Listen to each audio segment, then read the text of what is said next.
He locks the intimacy coordinator in a bathroom and walks away to a rock pump-up overture. Okay, let's talk about it. The Idol on HBO. Hi, if you don't know me, I'm Jessica Steinrock. I'm an intimacy coordinator. Yes, that is a real job. It means I choreograph sex scenes on TV. Maybe you've been seeing some of the buzz around HBO's new show, The Idol, namely the mistreatment of a character that is an intimacy coordinator. A lot of y'all have been asking for my opinion on this show, and I'll be honest, I haven't actually seen it. I feel like it is my responsibility as someone who talks about intimacy coordination a lot on the internet to actually watch this episode, give you my honest opinion. Why not watch it together? Here we go.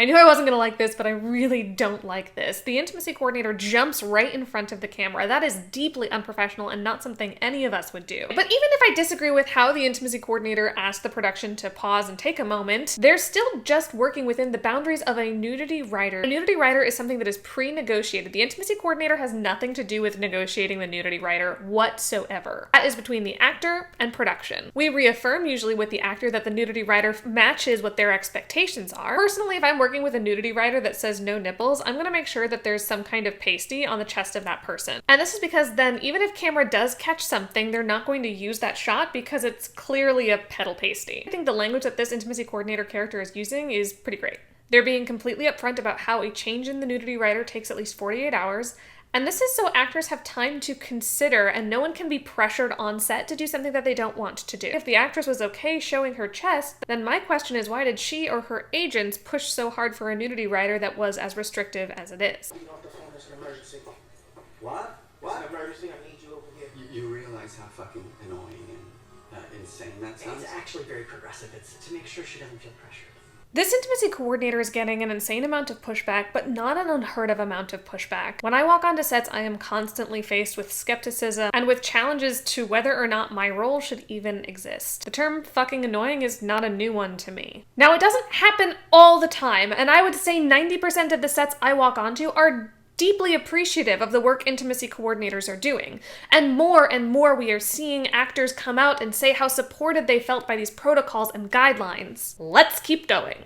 The person being photographed is saying she wants to show her breasts. She's saying she wants to do it. I'm here to protect this person that you care about. The intimacy coordinator keeps saying, I'm here to protect this person, and while yes, protecting the actor is really important, we're not assuming that everyone on set is a predator. An intimacy coordinator works similarly to a stunt coordinator in that they are there to coordinate everything that's going on and ensure that everybody has what they need to do their best work. And if people weren't coming to work that day expecting to see chest exposure, then we might have also created an unsafe environment for someone else who's just trying to light the shot. Is that right? Yeah. Well, I got it covered, okay? So thank you very much, but you don't need to do that by fucking up the entire day. Yeah, that looks great.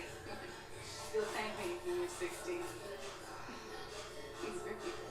We don't more nipple because we got rid of the nipple police. They just use the term nipple police. People on set have called me nipple police, consent police, hand police. I know this show is supposed to be edgy, but we aren't far along enough in establishing intimacy coordination as a valuable asset to the filming community to make jokes like this. This whole argument is as if someone doesn't want to wear padding when they're doing a stunt, or they want to increase the high fall by 3 feet. While yes, the performer might feel completely confident, if something goes wrong, production is going to be on the hook for that. And a stunt coordinator's responsibility is to make sure that everything goes according to plan. And if there is a change, that change happens in a way that matches best practices and protocols. Historically, actors and actresses have been pressured in the moment to go further than they would have if they had had just a little bit more time to consider what they actually want. Now, the character of the actress in this episode is clearly written in a way that she's supposed to be completely fine with everything that's going on. But at the end of the day, once the contracts are written, anything that's different than what's in those contracts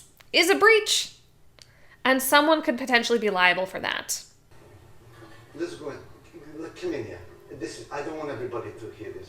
Please step in here. This bathroom. It's a very big bathroom.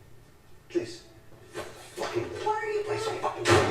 He locks the intimacy coordinator in a bathroom and walks away to a rock pump-up overture. I'm getting bad boy but make it cool vibes. I'm a little in shock watching this, to be honest. HBO led the way in making intimacy coordination a standard practice in American television and film. They were the first to hire someone under the title of intimacy coordinator for HBO's season 2 of a show called The Deuce. And after the success of that work, they publicized broadly that they were going to have an intimacy coordinator on every set that had nudity, simulated sex, hyperexposure. What's odd enough is there's probably an intimacy coordinator actually working on this show, having to watch their job be portrayed as a wet blanket is fucking annoying, as the nipple police. Having to watch a character who's playing the intimacy coordinator get locked in a bathroom for simply doing the job that they were hired to do in a respectful and kind way. There are only a handful of shows that have represented intimacy coordinators as characters, and I'm sad to say very few of those media representations are helpful to establishing intimacy coordinator as a role to take seriously,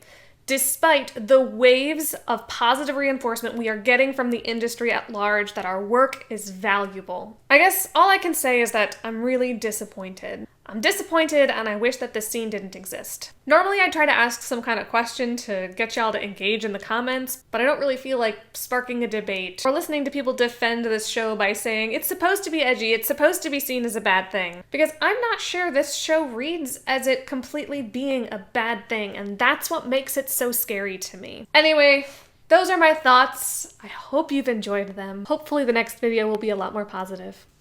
Bye!